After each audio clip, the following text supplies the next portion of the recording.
Dios es bueno. Y entonces estamos hablando de esta serie de mensajes que se llama Dios quiere prosperarnos, ¿vale? Esta mañana fuimos visitados por el Espíritu Santo de una manera muy bonita. Muchos jóvenes, me llama la atención que hay hartos jóvenes, por lo que el pastor de la iglesia es joven. ¿Hablen en fe? Hablamos acerca de que en este punto el diezmo es una prueba de fidelidad, ¿vale? ¿Qué es el diezmo? Una prueba de fidelidad. Bendecimos a los hermanos que se conectan y les compartimos una bendición grande. Dentro de 8 días tendremos una cámara nueva. Aleluya. Y ya va a ser mejor la imagen, que es esas imágenes. Mira ya la china haciendo musaraña, la mujer araña. Es una araña pequeñita, es una raza de araña pequeña. Vamos a tener una camarita ya mejor, gracias a Dios. Entonces, gracias al Señor, ¿sí o no? Entonces quedé en que Primera de Pedro, capítulo 1, verso 7. Primera de Pedro, capítulo 1, versículo número 7. El diezmo es una prueba de fidelidad, ¿vale? Para que sometida a prueba vuestra fe mucho más preciosa que el oro, el cual aunque perecedero se prueba con fuego, sea hallada en alabanza, gloria y honra cuando se ha manifestado Jesucristo. Entonces el diezmo es una prueba de fidelidad, ¿vale? No solamente es una prueba de fe, el diezmo no solamente es un acto de adoración, sino que también el diezmo es una prueba de fidelidad, ¿vale? Pero jamás seremos más fieles que Dios. Dios ha sido fiel, tenemos testimonios, ¿cierto? Personas allí que han sido bendecidas por Dios, que por el hecho de diezmar o ofrendar, no se han quedado sin nada, al contrario, Dios les ha bendecido, Dios ha estado allí proveyendo para sus vidas, ¿vale? Entonces la fe debe ser probada. Entonces el diezmo es una prueba también de fidelidad.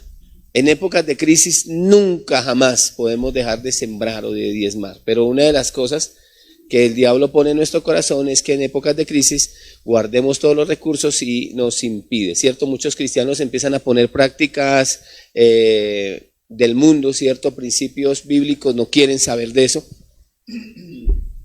que tengan que ver con prosperidad, ignoran que Satanás tratará por todos los medios de apartarlos de ese camino. La fe debe ser probada, ¿cierto? Si usted empieza a mirar los problemas, la inflación, el costo de la vida, sus cuentas por pagar, Satanás pondrá temor en su corazón para que usted no diezme ni ofrende. Entonces el temor es lo contrario a la fe. El temor impedirá darle a Dios y la falta de semilla impedirá que Dios le dé a usted una cosecha abundante, una cosecha buena. Eclesiastés capítulo 11, verso 4. Eclesiastés capítulo 11, verso 4 describe ahí un cuadro, ¿cierto? Claramente de esta situación. El que al viento observa no segará. El que al viento observa, no sembrará. Y el que mira las nubes no segará, no tendrá cosecha. Si nos ponemos a mirar el estado en el que está el mundo, las situaciones del mundo, pues obviamente vamos a decir, yo creo que vamos a manejar nuestros recursos mejor, vamos a cuidar más la platica porque estamos en tiempos difíciles y eso va a ser. Pero Dios dice, mire, el que siembra, el que observa, el que al viento observa, no sembrará, porque mira las circunstancias para allí, para acá. Y les dije lo que dice el engüesado, lo que mata no es el cacho. Dice el engüesado, es el bembeo, aquí viene, ahí va, ¿sí o no? Entonces a veces todos esos rumores, todas esas cosas que escuchamos en la radio, en la televisión, lo único que hace es como hacernos poner a observar las situaciones. Y obviamente usted no vive por circunstancias, usted vive por fe. Su vida no depende de ninguna circunstancia, su vida depende de Dios. Al que al viento observa no sembrará, y el que mira las nubes no segará. Está hablando de una persona que es indiferente al proceso de la siembra y la cosecha, ¿vale? Y obviamente pues puede ser indiferente, ignorarlo, pero no puede descalificar el hecho de que Dios va a ser conforme a la obra de nuestras manos, a la obra que se desarrolla a través de la fe.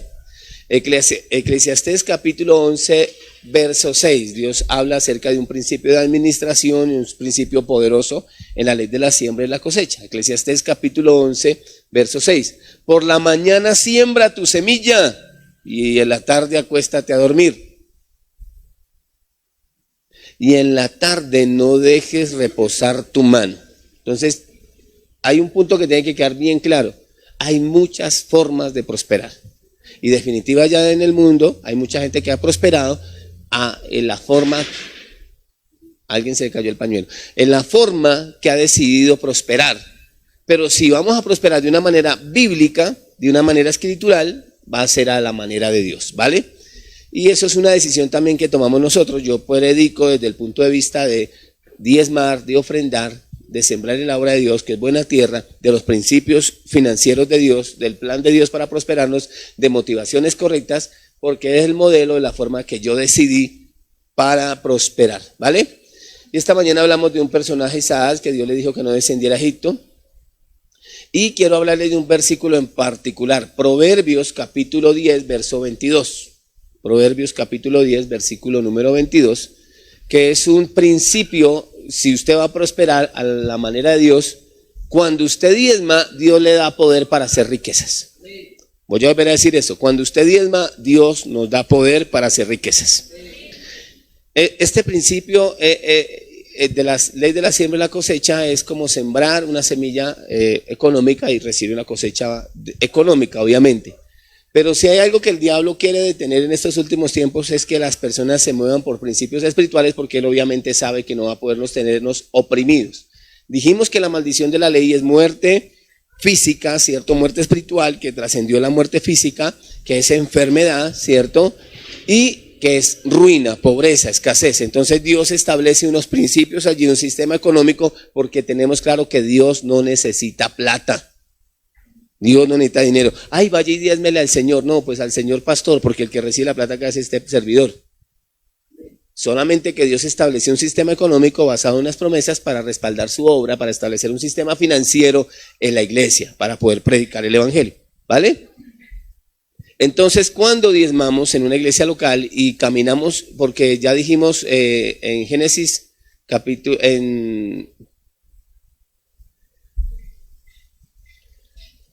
hablamos del verso 12 y 13. Génesis capítulo 26, la historia de Isaac, dijimos que Dios le dijo a Isaac, quédate en la tierra que yo te dije. Y la tierra en la que habitamos nosotros, porque dijimos que el Edén no es un lugar, el Edén es un estado espiritual. La tierra que Dios nos dijo es la tierra de las promesas, la tierra de las bendiciones. La tierra donde Dios lo va a bendecir no es en Usme, no es en los Estados Unidos, no es en Kennedy, no es en Suba. La tierra que Dios le dio es la tierra de las bendiciones, de las promesas. Amén, esa es la tierra. Entonces Dios le dice, no desciendas a Egipto, quédate en la tierra que yo te doy, en la tierra que yo te daré. La tierra en la que habitamos es la tierra de las promesas. Vivimos en esa tierra, en ese estado espiritual de bendición, en esa realidad espiritual que hoy día tenemos, ¿vale? Entonces dice aquí la palabra del Señor.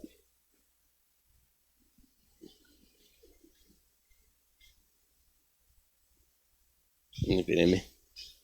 Este versículo, ¿por qué me apareció allí? Dios es el que nos da el poder para hacer las riquezas.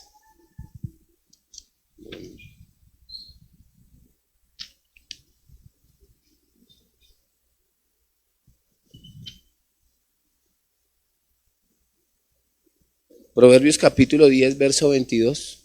Ese es el 11, es el 22. Gracias.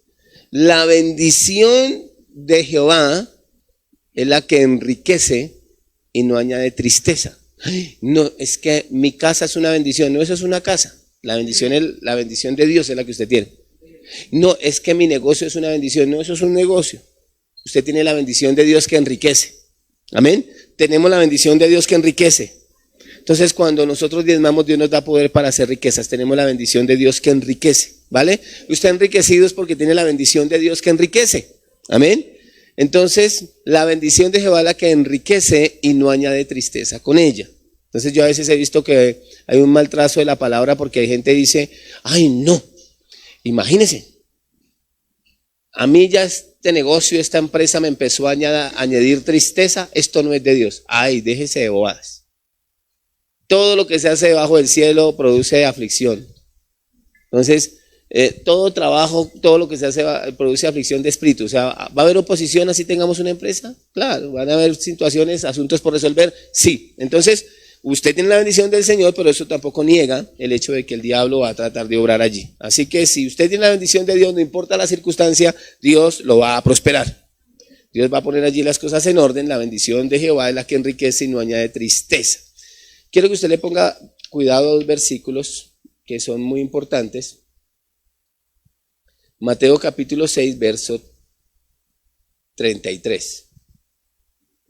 Mas buscad primeramente el reino de Dios y su justicia, y todas estas cosas os serán añadidas. Si usted lee en contexto, Dios está hablando de finanzas. Les dice, búsquenme a mí primero, busquen mi presencia, busquen comunión conmigo, y las riquezas serán añadidas. En el Antiguo Testamento dice que las bendiciones nos perseguirían, y en el Nuevo Testamento se quedan con nosotros. Amén. Muy bien, entonces Dios dice, quiero mostrarles también algunas cosas que son importantes.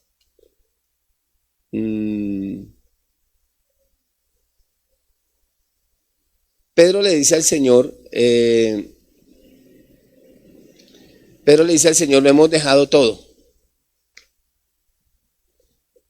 Mateo capítulo 19, verso 27 al 29. Pedro le dice literalmente, Señor, he aquí, ¿lo hemos dejado qué? Todo. ¿Qué hizo él para seguir a Jesús? Dejó muchas cosas. Nosotros lo hemos dejado todo, ¿cierto? Y te hemos seguido, ¿qué pues tendremos? Nótese bien que los discípulos habían dejado casa, barcos, redes, negocios por causa de Jesús, por causa del Evangelio.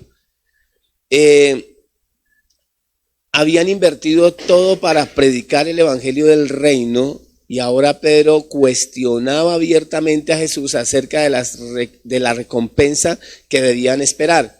El Señor no le reprende, no lo confronta por esa esperanza que él tenía de recibir. Al contrario, a cambio Dios le dijo algo todavía más grande. Y me parece que es una respuesta maravillosa del Señor, una promesa. Dice, la tierra de las promesas. Dice, cualquiera que haya dejado, cualquiera, ¿quién? Dios no hace excepción de personas. Cualquier persona que utilice el principio de buscar primeramente el reino de Dios, dice, cualquiera que haya dejado casas, parientes o tierras por el Evangelio, por causa de mi nombre, recibirá ¿cuántas veces? 100 veces más. Eso fue la afirmación. Ahora quiero que vaya a Génesis capítulo 26. Estaba leyendo esta mañana la historia de Isaac, ¿cierto? Y quiero que mire Génesis capítulo 26, el versículo número 12. Léalo conmigo por favor. Y sembró Isaac en aquella tierra y cosechó aquel año. ¿No fue lo mismo que le dijo a Pedro? O sea que es un principio que funciona. Dios le dijo, no desciendas a Egipto. Le dijo a Isaac, quédate, haz el plan mío, quédate en la tierra de la bendición, quédate en la tierra de las promesas, y yo te voy a dar 100 veces más. Pero luego le dice a Pedro, ninguno que me haya dejado casas, negocios, redes, ¿cierto? Por causa de mí, no pasará su generación sin que reciba ¿cuánto? 100 veces más. Entonces el producto terminado de la fe, de la que el Señor le estaba hablando a Pedro, mi Señor Jesús literalmente, está aquí. Y el varón se enriqueció. ¿Y fue como? Uy, ser enriquecido es pecado. La plata es del diablo. ¿No? La plata no es del diablo. Nos volvemos el diablo con la plata. ¿Sí o no? Pero la plata es plata. Ya. Un billete, una hoja, un papel.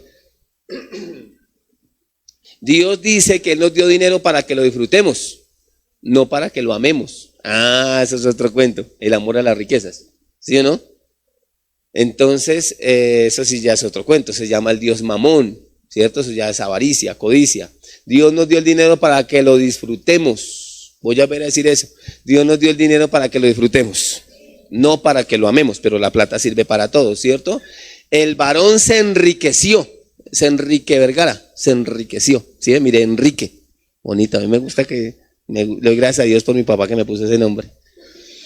El varón se enriqueció y fue prosperado y se engrandeció hasta hacerse muy poderoso, ¿cierto? Entonces dice aquí, dice, y cosechó aquel año al 100 por 1.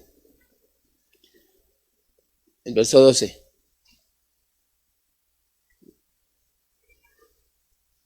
Y sembró Isaac en aquella tierra y cosechó aquel año 100. ¿Dónde sembró? ¿En aquella qué? ¿Cuál es la tierra en la que nosotros estamos? ¿En la tierra de la qué? Promesas. Entonces, ¿dónde sembramos nosotros? En la iglesia. El alforil mío, en la iglesia. Entonces, si yo siembro en la tierra que Dios me dio, en esa iglesia local donde Dios lo puso, entonces Dios dice, y sembró Isaac en aquella tierra donde Dios le dijo que se quedara, donde Dios lo plantó, y cosechó aquel año 100 por 1, y lo bendijo Jehová. Entonces vea que el principio, no solamente en la verdad presente, en el nuevo pacto, sino también, cierto, desde siempre, Dios ha venido obrando en esta dirección, obrando bajo este propósito, ¿cierto?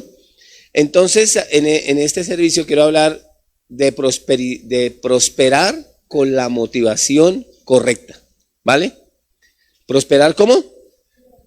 Con la motivación correcta. Hay muchas personas que son acumuladoras, ávaras, y su Dios es Mamón.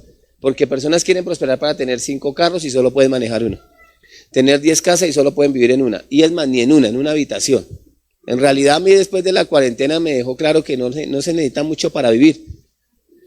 Pero desafortunadamente personas no quieren prosperar con motivaciones correctas. Nosotros sí, gracias a Dios. Entonces, el tema de la prosperidad ha causado mucha confusión y problemas en el cuerpo de Cristo. Por una parte, muchos suponen que la pobreza tiene algún mérito delante de Dios y que las riquezas son malas y que una persona rica no puede vivir consagrada al servicio de Dios. ¿Cierto? Entonces, resolvamos la primera parte. El tema de la prosperidad ha causado mucha confusión y problemas en el cuerpo de Cristo. Un problema que surge por una mala interpretación de la palabra. Un versículo que usted conoce y es muy popular en las personas que no tienen revelación. Es más fácil, Janet, es más fácil que un camello pase por el ojo de una aguja que un rico. ¿Sí lo ha escuchado? Entonces uno dice, no, los ricos no van a heredar. Millonario no heredará, solamente Santa Fe. Entonces, o Nacional ya tiene ganada la eternidad. Gracias, Jota. Es el mejor equipo del mundo. Ay, va a ganar puntos porque y ya es de millonarios. Entonces, podemos decir, otra vez os digo que es más fácil, Mateo capítulo 19, verso 24. Gracias, Yané. Y otra vez os digo que es más fácil pasar un camello por el ojo de una aguja. Usted le dicen por el ojo de una aguja, el occidental ¿sabe qué piensa? En una aguja esas de coser. Dice, pero ¿cómo va a pasar un camello semejante animal? Y resulta que pronto la persona no tiene conocimiento. Y una aguja, el ojo de una aguja le llamaban a una entrada pequeñita. Las ciudades eran amuralladas. Era una entrada pequeñita donde cuando cerraban la ciudad solamente pasaban personas, no alcanzaban a pasar animales. Entonces los comerciantes cuando cerraban la ciudad, ellos intentaban pasar el camello junto con su mercancía por el ojo de la aguja. Dios no está diciendo que los ricos no iban a entrar al cielo. Entonces para que renueve su mente y eso también le ayude a romper esas fortalezas mentales que el diablo ha colocado allí. Entonces la prosperidad ha causado mucha confusión y problemas en el cuerpo de Cristo porque se ha interpretado de una manera incorrecta el tema de la prosperidad. ¿Dónde literalmente Jesús se hace pobre? En la cruz. Voy a intentar antes de terminar esta serie de mensajes y demostrarles las excentricidades de Jesús, le voy a llamar así. Tener un pollino que jamás hayan montado era un asunto de ricos. Es como el que tiene hoy día un caballo de paso, pura sangre. Yo tuve un amigo pastor que tenía un caballo, llegó a ser por 5 años el caballo más caro del país, valía 1,000 barras, 1,000 millones, en serio. Entonces a veces la gente mira que el tema de ese asnito que llegó a Jesús era cualquier cosa y realmente Jesús tuvo sus bendiciones. ¿Cierto? Entonces, otra parte, otra zanja, otro extremo. Muchos suponen que la pobreza tiene algún mérito delante de Dios. En la época que yo aprendí a predicar el evangelio, Cuando empezaba usted la fe, entonces usted tenía algún mérito ser pobre. Usted tenía los zapatos, usted era 38, yo alcancé a tener unos 41. Y eso de que usted coge y le mete plantillas, pero la plantilla cuando el pie empieza a sudar, la plantilla cede. Entonces empieza a chancletear. Entonces yo le metía sus cordones, y entonces yo pareciera un payaso. ¿Sí? Y entonces el finadito era más grande, entonces el vestido que regalado y la corbata de Don Chinche, porque en la época en la que yo conocí el Evangelio, ser pobre tenía algún mérito. Era un mérito como de ser un hombre piadoso. ¿Sí? Pero ¿cuántos saben eso? No tiene nada que ver con ser una persona piadosa. Es más, en la Biblia usted va a encontrar dos linajes, el linaje pío y el linaje impío. ¿Dónde nace ese término, el linaje impío y el linaje piadoso? De Caín y de Abel. Entonces ahí usted lo encuentra en Génesis, ¿cierto? Caín y Abel. Caín y Abel. Abel y Caín. Abel era un hombre piadoso, pero Caín era un hombre impiadoso, ¿cierto? No tenía piedad, o sea, no tenía el temor de Dios, no estaba Dios allí en su vida. Entonces, de ahí nace el ser piadoso. Ser piadoso no significa ser pobre. Ser piadoso lo que significa es tener un corazón, ¿cierto? Para Dios, ¿cierto? Obviamente para hacerla sencilla. Entonces, no tiene ningún mérito ser pobre. Ser pobre es una maldición. Ser pobre es una maldición, lo que según le dice la palabra del Señor. No tiene ningún mérito. Que las riquezas son malas y que una persona rica no puede vivir consagrada al servicio de Dios. Y es totalmente falso, ¿sí o no? Por otra parte, algunos enseñan que ser próspero significa tener mansiones, conducir autos Mercedes-Benz o BMW y atesorar millones a las cuentas bancarias, ¿cierto? Entonces tenga mucha plata. Eso no es la prosperidad bíblica. Nadie tampoco dijo amén. Eso no es prosperidad bíblica. Eso se llama avaricia y codicia. ¿Aló? No. Hay otros méritos y hay otras razones más importantes por las cuales Dios quiere que la iglesia prospere. Entonces, esta primera parte olvida la enseñanza bíblica. Piensa en Job, en Abraham, en Isaac, en Jacob, en José, en Salomón, en José de Arimatea, en las mujeres que servían a Jesús con sus bienes y tantos otros creyentes que manifestaron su consagración y amor a Dios a través de sus finanzas. Entonces, los segundos quieren prosperar con propósitos egoístas. O sea, Dios no quiere prosperarnos para cumplir propósitos egoístas, ¿vale? Que es atesorar y atesorar para nosotros. Señor, que me lo den a mí y si sobra algo que para mí. No, eso es un propósito egoísta, ¿vale? Usted no prospera, esa no es una motivación correcta, ¿vale? O propósito, sus vidas son egocéntricas. También hay gente que es muy egocéntrica, que se cree como que yo, mejor dicho, soy la última guayaba de abastos, no sé. Entonces, giran alrededor de sí mismos, son personas egocéntricas, ¿cierto? Ellos dicen, quiero prosperar para tener un automóvil más lujoso que el de mi vecino.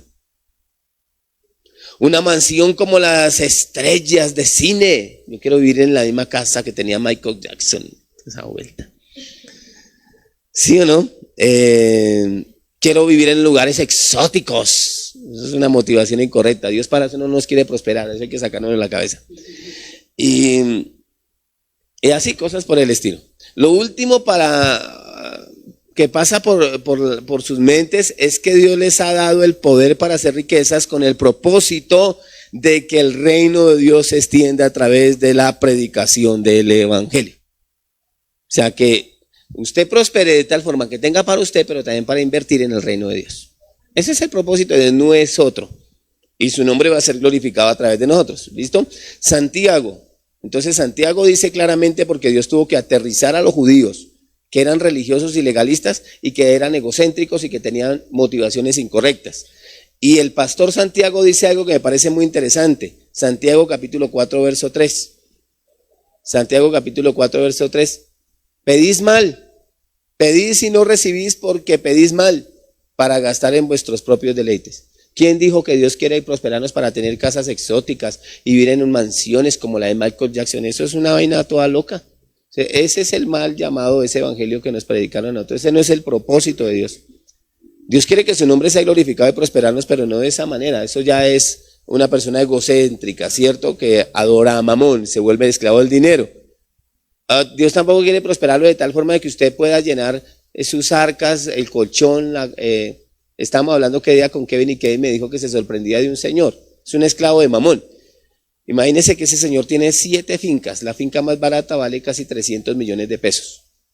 Tiene como 3 casas en el pueblo y adicionalmente a eso el tipo tiene algunas siembras en otras fincas. Pero todos los días camina 4 kilómetros a pie con un bulto de alguna de sus cosechas a la espalda.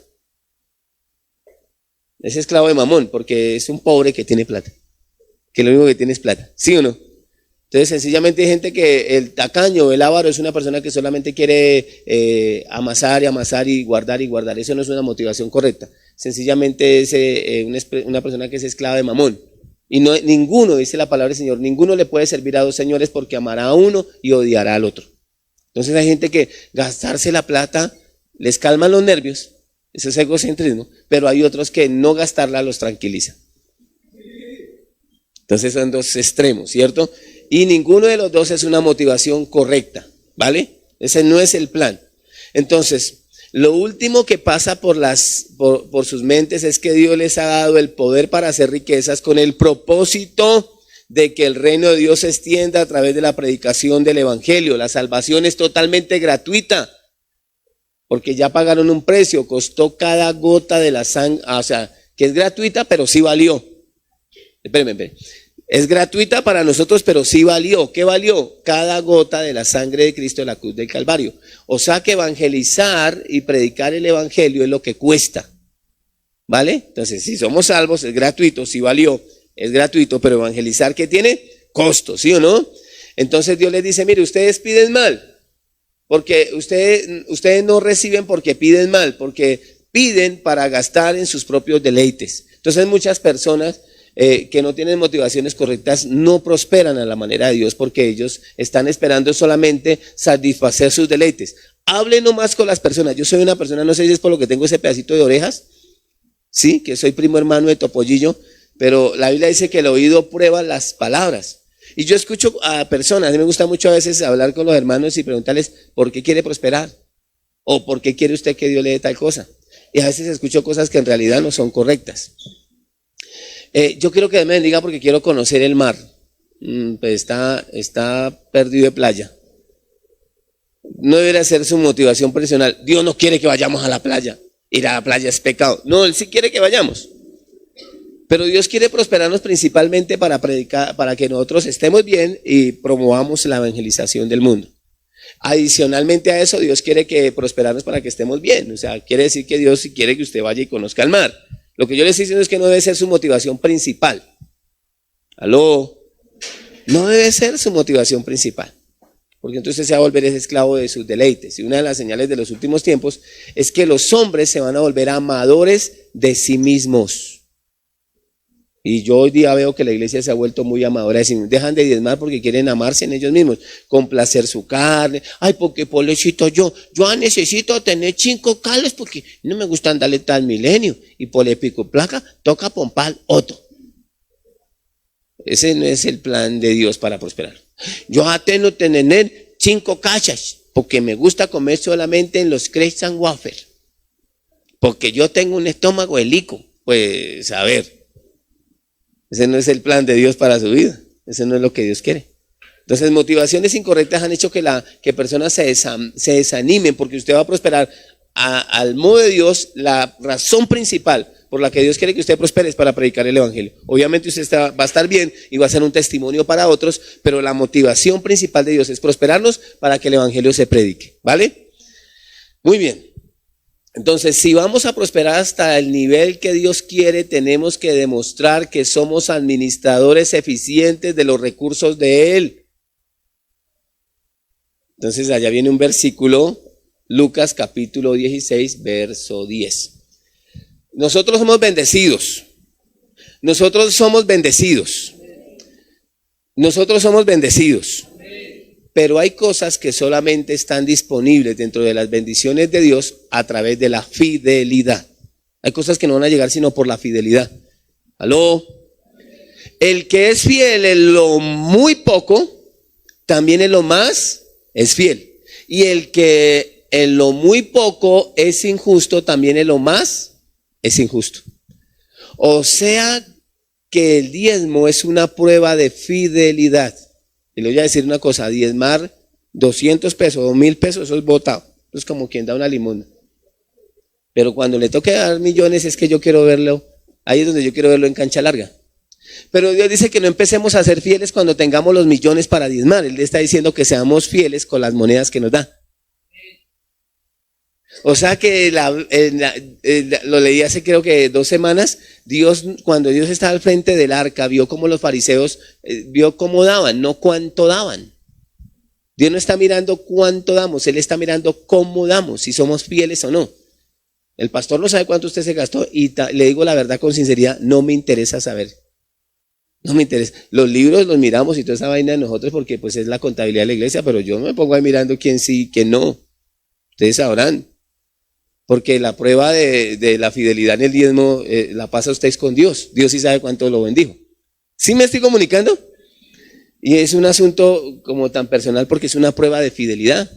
Entonces el punto acá es que Dios no mira cuánto damos. Y Dios tampoco hace un presupuesto con lo que no nos ha dado. Eso es absurdo. Es el padre irresponsable. Y yo les he contado de una y otra vez. Y yo me río y cuento muchos chistes, pero esto es re serio. Una hermana, una amiga de mi mamá, en el barrio. El Señor le dejaba 2,000 pesos para el desayuno, para el almuerzo y para la comida. Figúrese. Y cuando llegaba por la noche se ponía bravo porque ya no le tenía pollo, no le tenía carne, no le tenía gallina. Y ella, cansada de que él le pegara, le empezó a tener pollo, gallina y carne.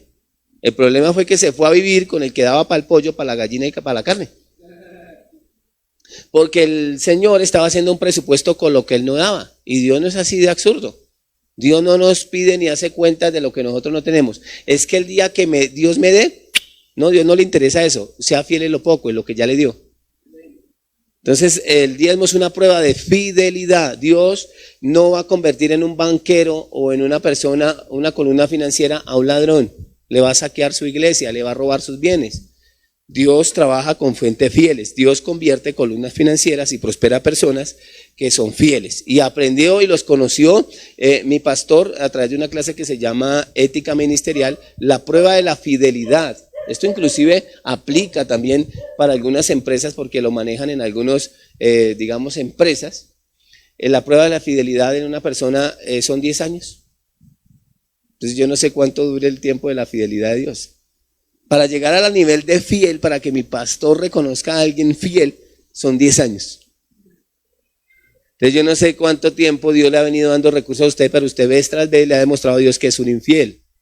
Y nosotros no hemos sido descalificados por Dios. Nosotros mismos nos descalificamos con la infidelidad. Entonces, ¿el diezmo es una prueba de qué? El que es fiel en lo muy poco, no, el que es fiel cuando se ganó el chance, no, mentira, el que es fiel en lo muy poco. Yo recuerdo, yo estaba esta mañana diciéndolo a los hermanos, mi primer diezmo fueron 500 pesos. Me ha gustado decirle al pastor, enmárquelo, ninguna vaina eso. El que es fiel en lo muy poco, también es fiel en lo más, ¿cierto? También en lo más es fiel. Y el que en lo muy poco es injusto o infiel, también en lo más será infiel. Por eso yo no creo en promesas.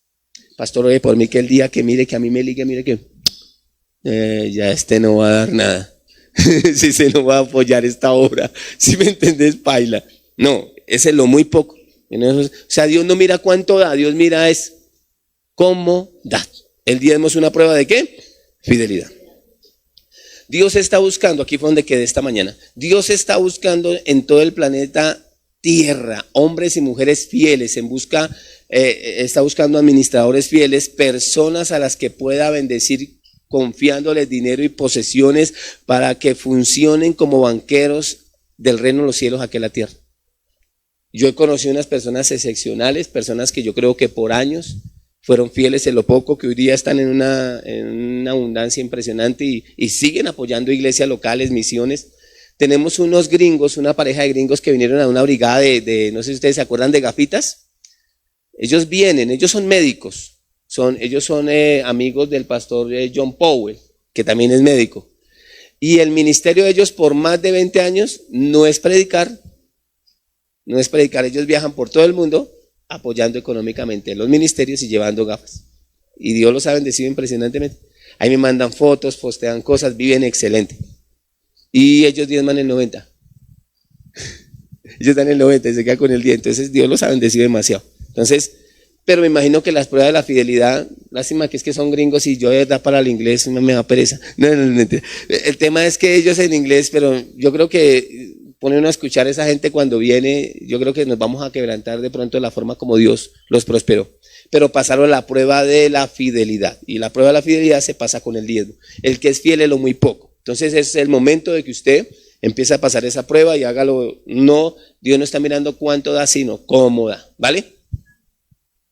Entonces, quizás usted sea una de esas personas, examine la motivación de su corazón, ¿cierto? Todos deseamos prosperar, aún los inconversos. Lo que hace la diferencia en la respuesta, ¿cierto? Es la pregunta: ¿para qué queremos prosperar? Esa es una pregunta que nos tenemos que hacer. Una señora también le pregunté que por qué quería prosperar. Dijo: ay, para hacerme la lipo. Pues bacano que usted tenga esas aspiraciones, pero yo no creo que Dios esté tan interesado en darle tanta plata para que por ahí la maten en un quirófano. Ahí se me fue, estaba pensando en voz alta. Ese no es el plan de Dios. O sea, por favor, no les puedo, yo sí quisiera, me gustaría alimentarle su ego, bueno, no sé, pero yo no puedo decirle a usted que el propósito de Dios es para que usted se haga la lipo. De pronto, dentro de tantas las bendiciones que Dios le dé, pues las casas viejas cuando se arreglan se ven bonitas, hágale, pero si tiene tanta. Pero esa no es la motivación principal que usted debe tener, ¿vale? Y Dios lo va a probar en lo muy poco, ¿vale? Entonces, Dios no puede ser burlado tampoco. Yo quiero que usted sepa eso. Dios no puede ser burlado. Él sabe para qué hizo el principio. Dios lo hizo con el propósito de predicar, de establecer un sistema modelo económico para su iglesia. Si usted no es fiel en lo muy poco, no vaya a tener el más ápice, la más pequeña duda de que Dios va a estar interesado en prosperar. Dios no puede ser burlado. Usted puede tratar de engañarlo y decir: bueno, Señor, ahora soy pobre y no puedo invertir en tu obra, ahora no puedo dar, tengo muchos gastos, pero cuando me prosperes, yo te daré grandes cantidades. Dios le dice a usted: esa es vieja. Dios le dice: no le creo nada, mi hijo. Dios dice: no, yo lo que quiero es que seas fiel con lo poquito que tenés. ¿Aló? El principio ya fue establecido, papi. Yo ya no vivo de eso. Ya establecí el principio y ni siquiera yo mismo lo voy a violar. Dios dijo que Él había jurado por Él mismo que no pasaría ni una tilde ni una jota, que la palabra permanece para siempre. Dios juró por Él mismo que la palabra iba a ser fiel, independientemente de que la creyéramos o no. ¿Aló? El principio ya fue establecido por el Señor Jesús. Si usted no puede ser fiel y moverse en fe, obediencia, ¿cierto? Con lo poco que tiene ahora, Dios nunca le confiará nada más grande. Por eso la mayoría, uno ve muchos cristianos que viven con el mínimo vital. Siempre es arras. A mí me da risa cuando dicen: ay, esto fue apenas son penas. Y pues y esa es la cruda realidad. Por eso mucho creyente no prospera, porque no conoce los principios. Entienda esto: la prosperidad de Dios no es que usted tenga una piscina, que conduzca un Rolls Royce, ¿cierto? O un BMW, o que atesore millones para que le chiquenee a sus primas, a sus vecinas, a sus amigas, a la chismosa del barrio, a sus hijos. La prosperidad de Dios es que millones escuchen el evangelio y sean salvos. Para lograr esto se necesitan recursos financieros en abundancia. Y eso es el único plan que Él tiene. Entonces, Él, ¿cómo sabe que le puede dar para que se haga la lipo? Bueno, gástelo, pero como el man me está aportando, yo lo sigo prosperando. Entonces, por eso muchas personas cristianos que son muy fieles en lo poco, Dios los pone en lo mucho y se pueden dar sus gusticos. Gracias, me desahogué. Entonces, Dios está estableciendo sus banqueros en este mundo, gente que tome recursos de los no creyentes y los canalice a través de sus negocios hacia los negocios del Padre, hacia la extensión del reino. Proverbios capítulo 13, verso 22. ¿Ya está quedando claro esa parte? Sí, porque es que hemos predicado muchas veces, no, Dios quiere que usted tenga 20 casas y que no, y que Dios te va a bendecir. ¿Y quién no quiere que le digan eso? Pero realmente no le dicen cuál es el propósito de Dios para que la persona prospere. ¿Y qué lo descalifica? La infidelidad, porque el diezmo es una prueba de fidelidad. Entonces Dios por eso a esas personas les funciona este versículo. La riqueza del pecador está guardada para el justo. ¿Me deja contarle usted un testimonio, una chocaventura? ¿Me da un minuto? Mire lo que dice acá. Esto siempre que leo este versículo me recuerda esa situación, fue verídica. La riqueza del pecador está guardada para el justo. ¿Cómo? La riqueza del pecador está guardada ¿para quién? Para el justo. Yo conocí un hombre que tenía un llamado para pastor. Un llamado para pastor es una vaina grande. Imagínense que ese hombre tenía un gran llamado y él estaba orándole a Dios para que le diera un dinero. Porque él quería cuando él le diera ese dinero, él iba a plantar una iglesia, iba a ganar muchas personas. Pero eran mentiras. ¿Por qué le digo que eran mentiras? Porque él no diezmaba. Él no diezmaba. De todas maneras, la misericordia y la gracia de Dios es muy grande, ¿sí o no? Apareció un man, eso fue verídico. Apareció un man que era narcotraficante. Y le dijo, él es carpintero todavía. Le dijo, mire, yo le voy a dar 300 millones, trabájelos. Y después me lo da, dijo, reprendo al diablo, que va a recibirle eso a usted. Había otro que no tenía llamado de pastor ni de nada de la misma iglesia. Dijo, hermano, yo lo recibo, yo no sé, a mí no me cuente nada, por motivos de conciencia, yo lo recibo. Le dijo así, y yo los trabajo. Imagínense qué pasó. Y ese man, el que yo les digo que no tenía ministerio ni nada, era muy fiel en sus diezmos. Y el hombre recibió esa plata porque es que le estaban predicando a él y él ya se quería salir de ese mundo. Y el hombre le dio la plata a ese muchacho. Imagínense qué pasó, el man se murió.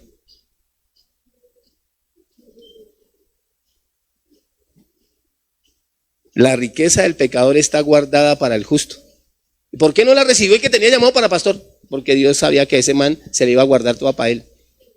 Ese man iba a cumplir. Entonces uno ve que muchas personas, ¿y por qué ese man prospera? Dios es como envidioso. Es que el que nació para matera no pasa del patio. No, Dios sabía qué le da, Dios no es bobito. Dice, este es muy fiel en sus diezmos. Si yo le doy uno, si ese me trae 100. Si yo le doy 20, ese me trae los 200. Pero yo que, si este no me lo trae. Entonces usted dice, ese man, a veces uno le da como vaina. Yo he conocido gente que es más preparada que un yogur, que un kumis. Y usted entra a la casa de ese man y esos diplomas, hice una licenciatura, hice una especialización, ¿sí me entendés? Y el man en la inmunda manejando taxi. Y entra uno a casa de hermanos que medio aprendieron a leer y a escribir y prósperos, bendecidos. Y cualquiera dice, qué injusto Dios, esta persona se quemó toda la vida las pestañas estudiando. Ay, la verdad es que es un ladrón, es muy fiel. Entonces el diezmo es una prueba de ¿qué? Fidelidad. Entonces ahí este versículo solo se cumple en las personas que son fieles para el diezmo. La riqueza del pecador está guardada para el justo. Lo que nos pasó a nosotros con la finca.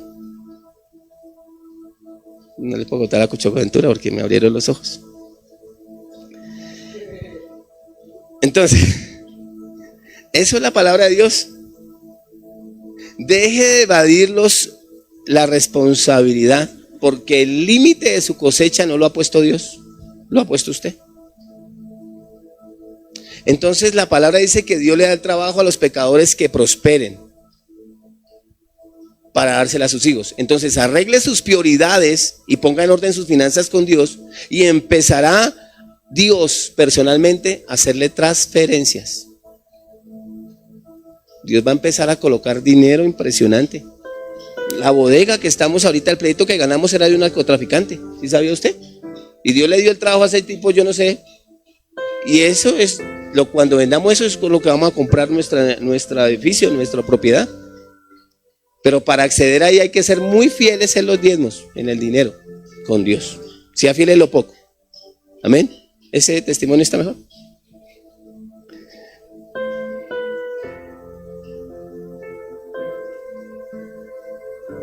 Una vez usted haya sido fiel con Dios, Dios se encargará de ver la manera o la forma de Él poner a su disposición cosas que ni siquiera usted ha imaginado. Mucho más abundantemente, dice la palabra del Señor, de lo que pedimos o esperamos de Él. Dios lo va a sorprender por su fidelidad. Amén. Entonces la semilla tiene un valor. ¿Qué pasa con la semilla? La semilla tiene un valor para Dios. ¿La semilla qué tiene? Un valor. Porque si el diezmo es una prueba de fidelidad, para Dios la semilla tiene un valor. Si el cajero de un banco tiene en sus manos un puñado de billetes de $10 o de 10,000 pesos, para él no existe ninguna diferencia. Todos poseen el mismo valor porque él no está contando su dinero, él está trabajando a contar dinero. Para él no tiene ningún valor. Entonces la fidelidad funciona de la misma manera. Si usted es fiel con una persona mundana, de pronto esa persona no le va a dar ningún valor porque esa persona no sabe qué es ser fiel. Pero cuando usted es fiel con Dios, Dios sí le da un valor a esa fidelidad. Porque lo que usted está haciendo, la fidelidad hacia Dios tiene un valor. Y el valor es remunerado. Amén. Si en la ofrenda dominical de una iglesia hay un puñado de billetes de $10, cada uno posee un valor diferente ante los ojos de Dios. ¿Sí sabía por qué? Vuelvo a decir. Si en la ofrenda dominical o en el diezmo de una iglesia hay un puñado de billetes de 10,000 pesos, cada uno posee un valor diferente ante los ojos de Dios. Porque para algunos era algo que les sobraba. Para otros era su diezmo. Entonces tiene un valor diferente. Ese billete de 10 no vale como el otro billete de 10. ¿Sí me entendió? ¿Sí está entendiendo eso? Bueno. O sea que cada uno posee un valor diferente ante los ojos de Dios. No representa el mismo valor espiritual el billete de 10,000 pesos ofrendado por una persona que posee millones en su cuenta o en sus propiedades, que el billete ofrecido sacrificialmente por alguien que solo posee 20,000 pesos para todas sus necesidades. Por eso él dijo: esta viuda dio más que todos ustedes. Y todos estaban colocando dos blancas, digamos 20,000 pesos. Pero digo, ella dio porque todo lo que tenía lo dio todo. O sea que para Dios no es lo mismo un billete de 10,000 de un hermano que el de otro hermano. Dios, porque la ofrenda, si el diezmo es una prueba de fidelidad, entonces el diezmo también es sacrificial. Nosotros hemos hablado acerca de un altar. Un altar es algo secular convertido en sagrado. Aquí en la iglesia son muy poquitos, me sobran dedos, pero hay gente en la iglesia que su diezmo es sagrado. Y gracias a Dios primeramente, y todo el honor y la gloria es para Él. Y a esas personas es que este ministerio, esta iglesia todavía existe. Entonces esa es un diezmo o una ofrenda sacrificial. Y le quiero contar un testimonio. Son 4 familias, pero usted viera cómo viven. Impresionante. El último hermano, que escuché el último testimonio, a duras penas sabe leer. Pero viven muy bien económicamente. Porque fue algo sacrificial. Han sido muy, muy fieles en esa área de sus vidas. ¿Vale? Muy bien.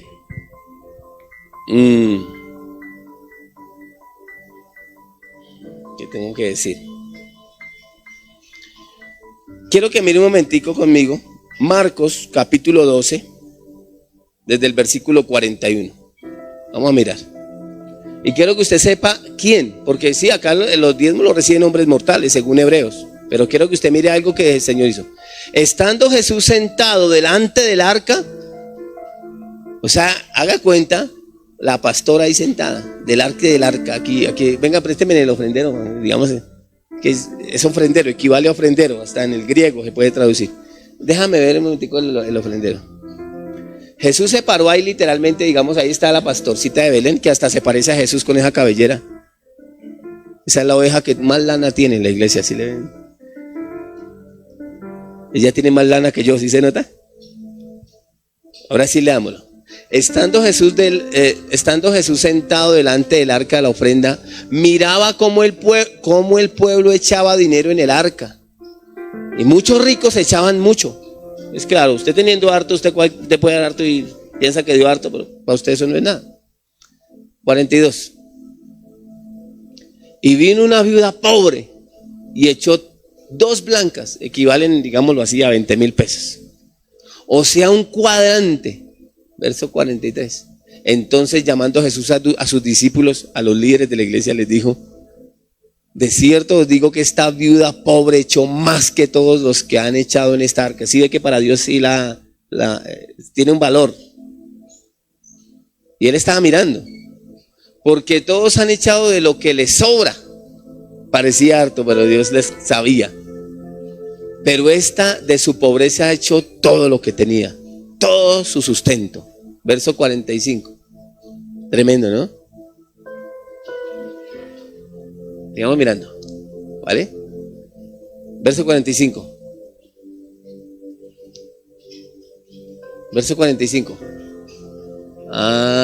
Míreme acá. Porque todos han echado de lo que les sobra, pero esta de su pobreza ha hecho todo lo que tenía. ¿Todo qué? Su sustento. Muy bien. Eso es la palabra de Dios. Deje de evadir y de confrontar a las personas que prosperan. Deje de evadir su responsabilidad. Arregle sus prioridades, sus finanzas con Dios, y Dios empezará a hacerle transferencias, a hacer depósitos en su cuenta. Entonces dice acá el 44. Ahí encontramos una ilustración, ¿cierto? Este principio: Jesús está sentado frente al arca de las ofrendas en el templo de Jerusalén, observando cómo daban, no cuánto daban, sino cómo ofrendaban. El texto dice que muchos ricos echaban mucho, no reciben ninguna alabanza de parte del Señor Jesús. Una viuda pobre dio 2 blancas, la moneda más pequeña que circulaba en aquella época. Y Jesús, conmovido, llama a sus discípulos y les explica que esta mujer ha dado más que todos los que habían ofrendado en esa arca. Jesús les dice: esta mujer ha dado todo lo que tenía, todo su sustento. O sea que en la ofrenda, el diezmo sí es sacrificial. Dios sabe cuánto nos costó. La viuda sembró en medio de su pobreza y de su necesidad. Fue fiel en lo poco. Yo creo que Dios no permitió que ella se muriera de hambre, ni indignamente. Dios estuvo ahí guardando su vida. Lo único que sí registra la palabra del Señor es que esta mujer pasó la prueba de la fidelidad. ¿Aló? Entonces, la historia completa de algunos de los patriarcas o algunas de la viuda de Sarepta la encontramos en Primera de Reyes, capítulo 17, del verso 8 al 16. No tenemos tiempo para mirarla. El siervo de Dios le pide alimento a esta viuda y ella invierte la última semilla que posee al alimentar al hombre que tenía la palabra de Dios.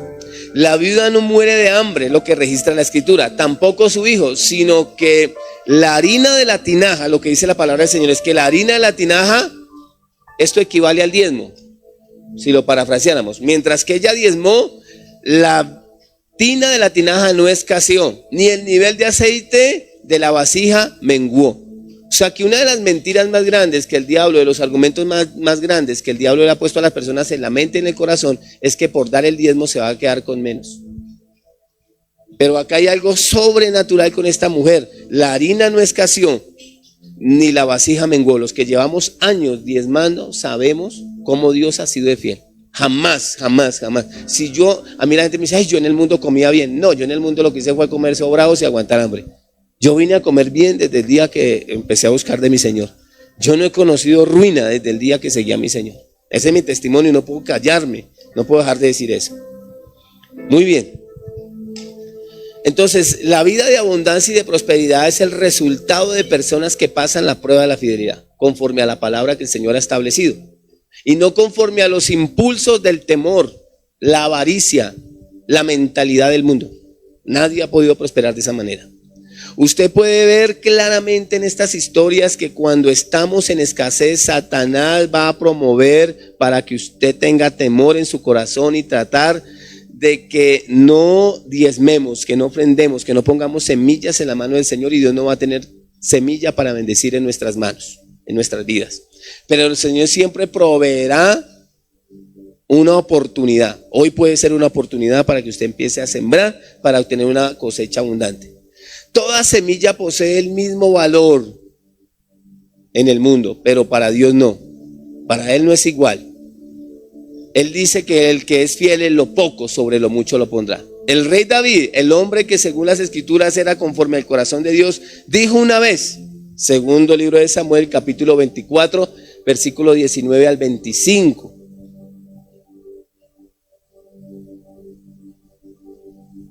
Janet también, como yo la miro así, me hace así. No, yo también estoy aquí, no va a creer que no. Gracias, Janetcita. Segundo libro de Samuel, capítulo 24, versículo 19 al 25. Mire lo que dice acá. Subió David conforme al dicho de Gad, según había mandado Jehová.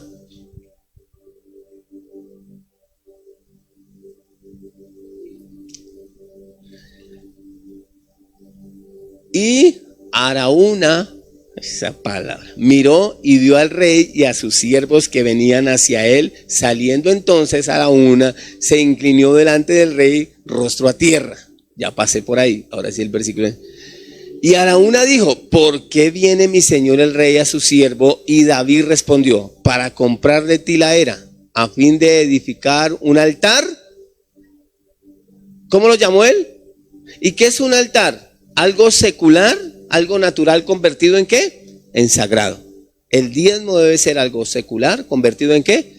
Eso es un diezmo sacrificial, algo que para usted es súper importante. Lo primero que usted hace cuando recibe un sueldo es hacer una ofrenda, un diezmo sacrificial. Primero aparto lo de Dios. Ay, no, porque me toca pagar primero esto. No viniera. Y mire lo que dijo, para hacer un altar a Jehová, ¿para qué quería hacer ese altar? Convertir algo secular en sagrado. Para que cese la mortandad del pueblo. Y Araúna dijo a David, tome y ofrezca a mi señor el rey lo que bien le pareciera. Y he aquí bueyes para el holocausto y los trillos y los yugos de los bueyes para la leña. Sigamos.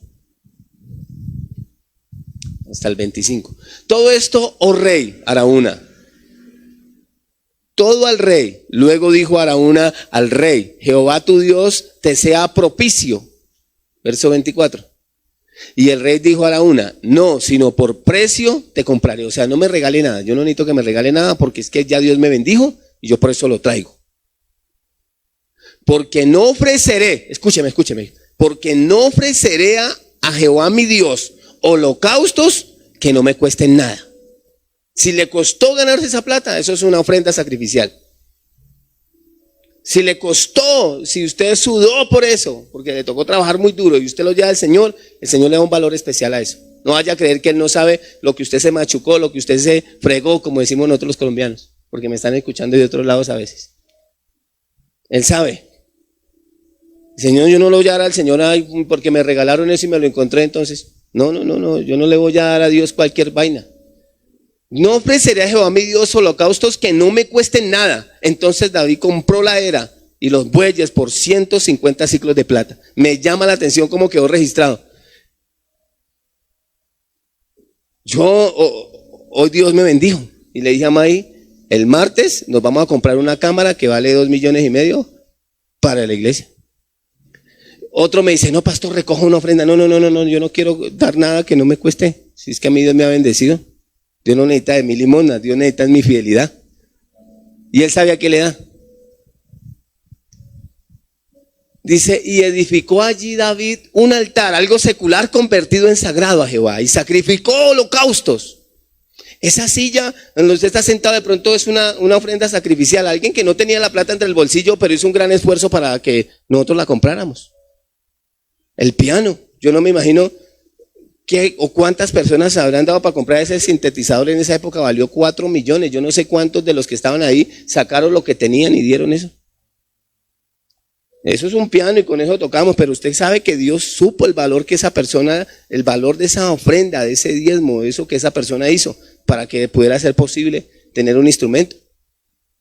Dice Jehová, y edificó allí David un altar, algo secular convertido en sagrado, a Jehová, y sacrificó holocaustos y ofrendas de paz. Y Jehová oyó. ¿Qué pasó? Eso es sobrenatural. Y Jehová oyó las súplicas de la tierra. Y cesó la plaga que se llama ruina, miseria, muerte. Y cesó la plaga. ¿Usted sabe qué es una plaga en un pueblo agrícola? Eso se llama ruina. ¿Usted sabe qué es una plaga de enfermedad en un pueblo? Eso es muerte total, es ruina. Hermano, los que han tenido una enfermedad saben que no hay billetera que aguante. Es gaste y gaste y es como quemando plata y haga cosas y no se ven resultados. Eso es una cosa impresionante. Dice, y cesó la plaga en Israel. Impresionante, ¿no? Bueno, una ofrenda sacrificial. En la medida de nuestro sacrificio, lo que va a dar valor a nuestra semilla es el esfuerzo que nosotros hacemos, la fidelidad con lo que nosotros hacemos. Hay semilla que es preciosa porque los hijos de Dios han plantado grandes cosas para Dios con grandes sacrificios. Estaban mirando el testimonio del pastor Satirio dos Santos. Porque yo me he confrontado, yo decía, Señor, ¿por qué me toca trabajar a mí? Yo veo que pastores que tienen iglesias bonitas y viven de los diezmos y las ofrendas. Y no es cierto, muchos pastores les ha tocado muy parecido a mí. Y escuché el testimonio del pastor Satirio dos Santos y yo me quebranté. Imagínense que por 20 años, me quebranté porque ellos por 20 años, las cosechas de su finca, los negocios que él hacía, todo lo sembraba él para la obra. Hoy día es un ministerio mundial, pero él toda la vida hasta, y la gente lo criticaba, su familia decía, oye, ¿usted en dónde va a meter la cabeza? ¿Qué va a hacer cuando se enferme? ¿Cómo va a hacer usted? Y él decía, no.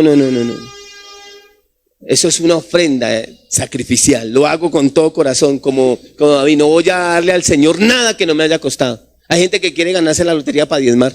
Eso no le costó nada. Pero vaya y machuquese los dedos. Vaya y trabaje con esfuerzo. Y vaya y lleve el diezmo. Y verá que usted dice, esto sí valió. Esto valió. Esto no llegó aquí porque sí. Es una ofrenda sacrificial. Y Dios bendiga al pastor Satirio dos Santos. Cúcuta y muchas partes del mundo conocen el evangelio gracias a ese Señor. Que Dios lo bendiga. Que Dios le añada años de vida, que lo prospere. Es un hombre muy próspero, pero ese hombre hizo mucha ofrenda sacrificial a Dios. Entonces, este tipo de ofrenda, de diezmo sacrificial, hizo que la harina de la tinaja no escaseara, ni el aceite menguó. Entonces, el diezmo nos mantiene a salvo de la ruina, de la escasez. Entonces, el Señor siempre proveerá en su oportuna oportunidad. Suena redundante. Cuando sea necesario, no le faltará nada. Y Dios promete que si actuamos en fe y en obediencia para que sembremos, para que pongamos nuestro diezmo, ¿cierto?, en la iglesia local, Él puede darnos una abundante cosecha, Él puede darnos abundantes bendiciones. Toda semilla posee un valor para Dios y Él sabe de la manera como nosotros estamos dando. Dicen que esta iglesia a la que les voy a mencionar vivía en una profunda pobreza. ¿En qué vivían? Profunda pobreza. Quiero que lean conmigo 2 Corintios capítulo 8 del versículo 1 al 4. Esta iglesia vivía en una profunda pobreza. Por eso para mí cuando Dios me mandó a Usme, a mí no se me dio nada. Y he visto literalmente estos últimos 20 años cómo Usme ha prosperado y cómo personas, inclusive acá en la iglesia, miembros de nuestra iglesia se han tenido que trasladar a otras partes de la ciudad porque hoy día son muy prósperos, otros a otros países. Dios ha sido fiel, ¿vale? Asimismo, hermanos, os hacemos saber la gracia de Dios que se ha dado a las iglesias de Macedonia. O sea, el regalo de Dios que se ha podido dar a la iglesia de Macedonia. Verso 2. Que en grande prueba de tribulación. Una iglesia, ¿cómo era esa iglesia? En profunda pobreza.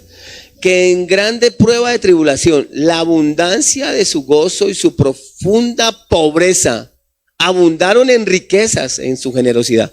Era una iglesia muy pobre, pero esa iglesia era muy dadivosa, eran muy generosos. ¿Vale? Verso 4.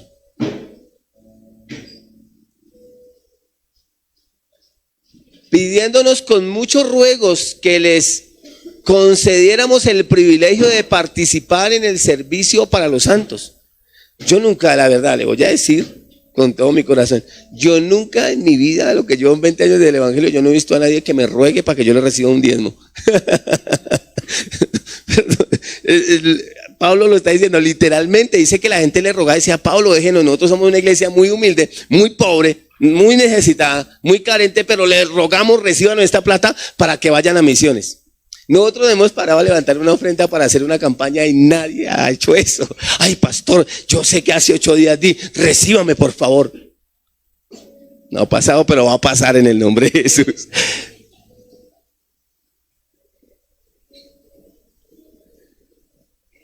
Bueno, dejémoslo ahí de ese tamaño. Y no como lo esperábamos, sino que asimismo se dieron primeramente al Señor y luego a nosotros por la voluntad de Dios. O sea, no solamente que honraban la obra de Dios dando su diezmo, sino que ellos también honraban mucho el don, honraban mucho al hombre de Dios. Pero ese no es el tema, estamos hablando de principios de prosperidad.